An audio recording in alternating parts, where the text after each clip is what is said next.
Hello music lovers. I recently picked up a Korg Minilogue XD from a local music store in Hawthorne, New Jersey called 3-Wave Music. I'll put a link in the description. They're a great little synthesizer paradise. I highly recommend going if you live in northern New Jersey. But I wanted to review and share some odd things about the Minilogue that you should be aware of. Some cool things and actually a couple of drawbacks. But all in all, I really like this synth. I'm really glad I bought it, and I'm definitely going to be using it a lot from now on. So the first thing I want to show you is just the analog wave shapes, because they have the wave shaper knob here, which is, not many synths have that, and this cool oscilloscope will actually show you exactly what the wave is.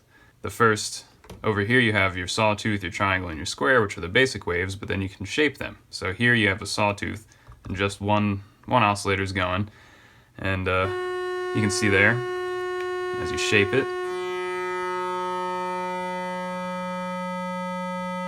There, you have your maximum setting is kind of like a square saw. Then you have your triangle. Shaping it just makes it a higher frequency triangle. And your square wave, this is your basic pulse width. Up to silence. So the first one, the saw wave, is my favorite. That has the most characteristic difference from any other synth I've heard. The cool thing about this synth is that it has this digital oscillator, which on default is set to the noise, and there's a bunch of different, few different noise settings, or you have your basic waveform settings. You have sine waves and triangles and saws and squares, and some weirder ones. There are videos that share those characteristics, and shaping these is like, can have, well, obviously I have to turn it up first, turn this down.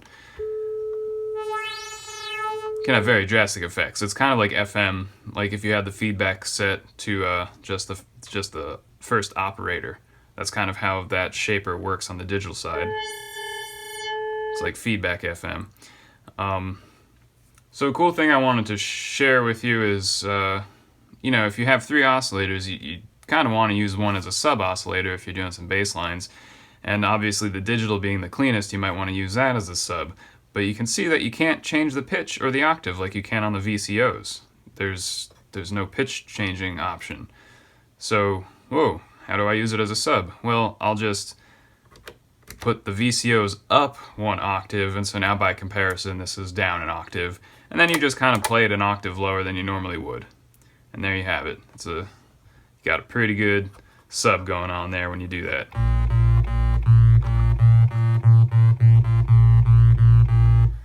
So that works.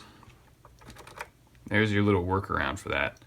Another thing I wanted to show you is that there is still a mono mode. You go to chord mode and keep the voice depth all the way to the left, and you'll see you have all your different chord shapes, but mono mode down all the way to the left. So you still have your mono mode. Unfortunately, there's no hidden sub oscillator in this mono mode like there is on the original Minilogue, which was really cool when people discovered that. This doesn't have a hidden sub oscillator. Now the poly mode will still have your duophonic mode. If you crank up the voice mode depth here a little bit, you'll eventually get into duophonic mode, and you can see the detuned value over here. So that's in polyphonic mode. You just turn it over to the right, and then you'll have your duophonic. So you have up to 4 notes or 2 notes. So those are some hidden features that I wanted to share. The first drawback, it's not really a drawback, it's just an issue you need to understand, is with the filter drive, it's not a knob, it's a switch. It has a 50% and a 100% drive settings and 0%. So switching them live is not a good idea, because the audio cuts out when you switch it. So make sure you have the drive setting set to what you want before you record or take this thing live, because you're not going to want to switch that while you're playing. Something else to note about the envelope generator is you can see it's just attack and decay. There's no sustain or release, and when the decay is set all the way clockwise, it's not infinite. If you have it set to filter cutoff, let's say, it will eventually cut off or roll off down to whatever your filter is set to. So you can kind of think of your filter level kind of as where it's going to sustain, but it is not an infinite setting, so it's like it doesn't have release at all, you know? It will eventually roll off down to the filter. One thing to note about the LFO is the one-shot setting. You can go into your program edit mode and go over to your oscillator, or your LFO rather, LFO settings, and the key sync is by default set on, which means the LFO restarts every time you press a key, or every time you press, like, if you're playing in poly mode, it's every time you let go and press down again. And in order for one-shot mode to work, which is, it's just going to play the waveform one time, one cycle, and then stop, it has to be LFO key sync on. If you have the key sync turned off, the one-shot mode might work once at the very beginning of when you play it, and then it'll never happen again, no matter what. So in order for one-shot mode to work, key sync has to be on in your program settings. So another thing that I wanted to talk about with this issue is pretty significant. It has to do with the BPM delay. Here we'll go to the delay effect and we will select a BPM version of the delay, which means it'll be synced to the tempo. So you can see here when you go to the time, it's set to quarter notes, dotted eighth notes, sixth notes, eighth notes, whatever. Those are your time divisions now. So I'll set it to the quarter note. So, and the tempo is, like 120 beats per minute on the internal clock.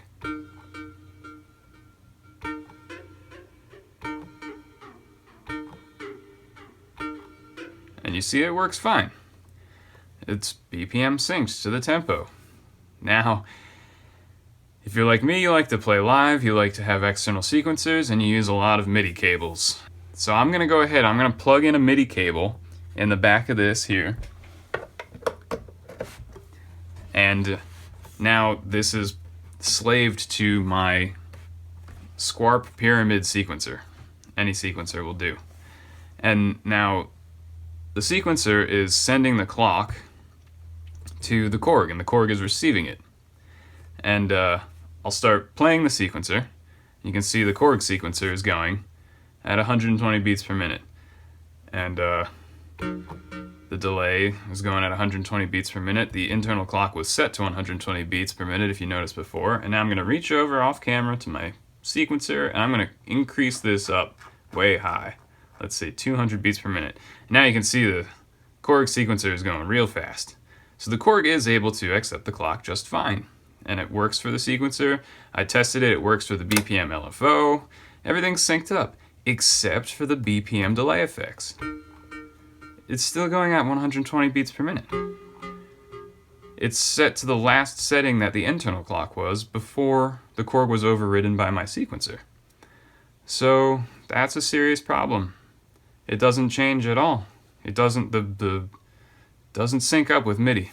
The BPM. Everything else syncs up with MIDI. The clock is fine for all the other features, just not the BPM delay effects. So I'm hoping that this is just a bug that Korg can fix with a future firmware update, because that was kind of sad when I found that out, and I'm really hoping that Korg fixes that, and that it can just be fixed with a firmware update, because if that's some sort of design thing, then I guess we're out of luck there. But I'm sure it can be fixed. And I sent Korg a support ticket telling them about this issue. That's 3 days ago. I still haven't heard back from them. So hopefully that means that a lot of people have been sending them that issue and they're working on it. Or it means that they don't care. We'll see. And the last thing I want to do in this video is share with you some of the reverbs. So I'm going to go to a patch that I made that shows the reverbs real nicely. And just talk about the reverbs and let you listen to some of them. So here we have the horror reverb,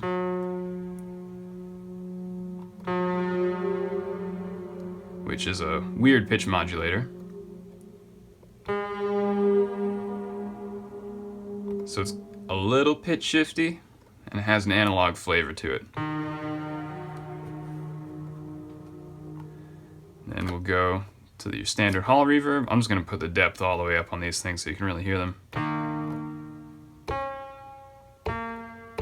Standard hall, very little pre-delay. Oh, a thing you should know about the reverb effects, you cannot change the pre-delay. You can change the time in the wet-dry, how, you know, the time being how long they decay, but you cannot change the pre-delay.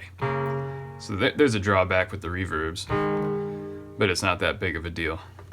You have this is the default, it's called smooth. It's slightly springy. Not much there. You can.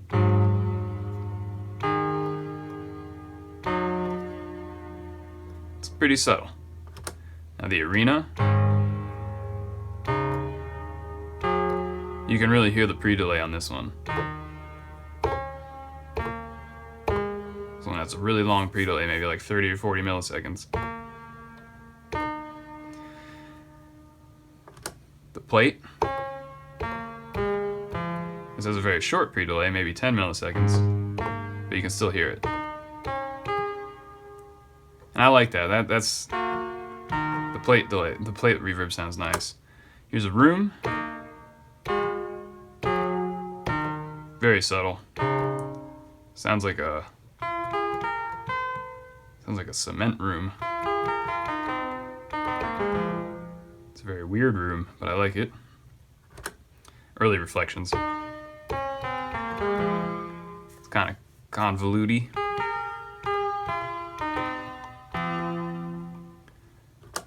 Space, this has a huge pre-delay.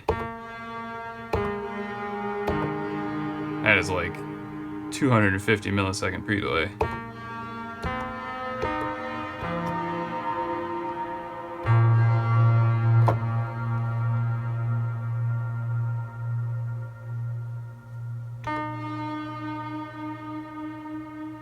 And that has like it's got a little bit of a stereo tremolo going on. I don't know if you can hear that.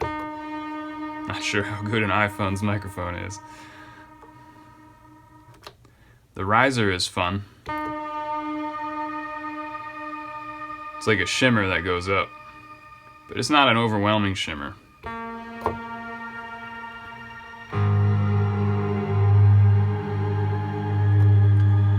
That's really good if you're doing like soundtracks for Blade Runner 3.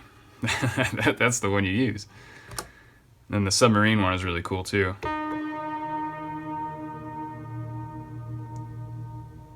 That one has a lot of ambience. And it has like 2 stages of pre-delay. It has like an immediate hall sounding reverb, and then the sort of sub-frequency pitch shift thing comes in on the end after maybe like 50 milliseconds. 100 milliseconds. And then you're back to the horror one. So remember that there are also 12 empty slots in here. You can't see them until you like break it down into the programming, but you can, if you know how to program your own effects, or if you know third-party digital algorithms, that you can just upload them through the USB using the Librarian software. And you can do the same thing with the oscillators. I think there are 6 or 12. I can't remember how many user slots up here. I don't have any in here. But you can upload your own digital waveforms, which is really neat.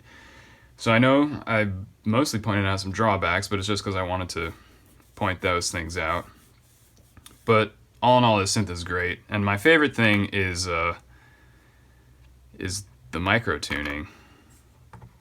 If you go to hit the third button after you hit Program, Edit, Program Settings, you can choose all sorts of pre-programmed tunings, or you can make your own scales and octaves. So, you know, this has your Kernberger and your Werkmeister and your Pythagorean, which are my 3 favorite. But I also have my own octave, well, it's that I programmed into it. And you can't change the names of the user ones, but so you kind of have to remember which ones you did out of 6 octaves and 6 scales. And the difference between the octaves and the scales is that the octaves are 12 note octaves. You just, you know, do C C through B sharp, and then it will just repeat that setting. So that's like the easiest way to do it. But if you want to play like, you know, if you want to play like a 17 note scale or like a 30 note scale, then you can do the scale setting and take it from there. You can do as many notes as you want. And here you go, you hit this button to get into your user scales, and you just hold down the key and you start turning it wherever you want. You know, that's user scale 1, user scale 2 through 6, or you hit the button next to it and you have user octaves 1 through 6. And you know, you just hold down the key and it'll tell you what they're set to. See, this is my custom scale here. And you know, once you finish your octave, you're done. And it automatically saves. You just exit. And you don't have to like hit save or anything. It automatically saves whatever you just pressed and turned. So that's very useful. There are lots of preloaded scales which are really cool. Aphex Twin put like 3 or 4 scales in there, which are really weird scales, but they're neat. And that's the Minilogue XD. Those are the odd features you should know about it before purchasing it. And I highly recommend purchasing it because it is super fun. The reverbs sound great even though you can't affect the pre-delay. And overall this thing just sounds awesome. I'm really happy with it. The filter sounds a lot better than the original Minilogue. When you crank up the resonance, you don't lose any low end like you used to. It used to be an issue, but not anymore. The filter sounds awesome. It's a very simple synth, but it's very deep if you get into it. You know, very simple LFO, simple features, simple envelope generator, but the simplicity forces you to be more creative with it. And I'm very happy I bought it. So I hope this video was useful to you, and thank you all for watching.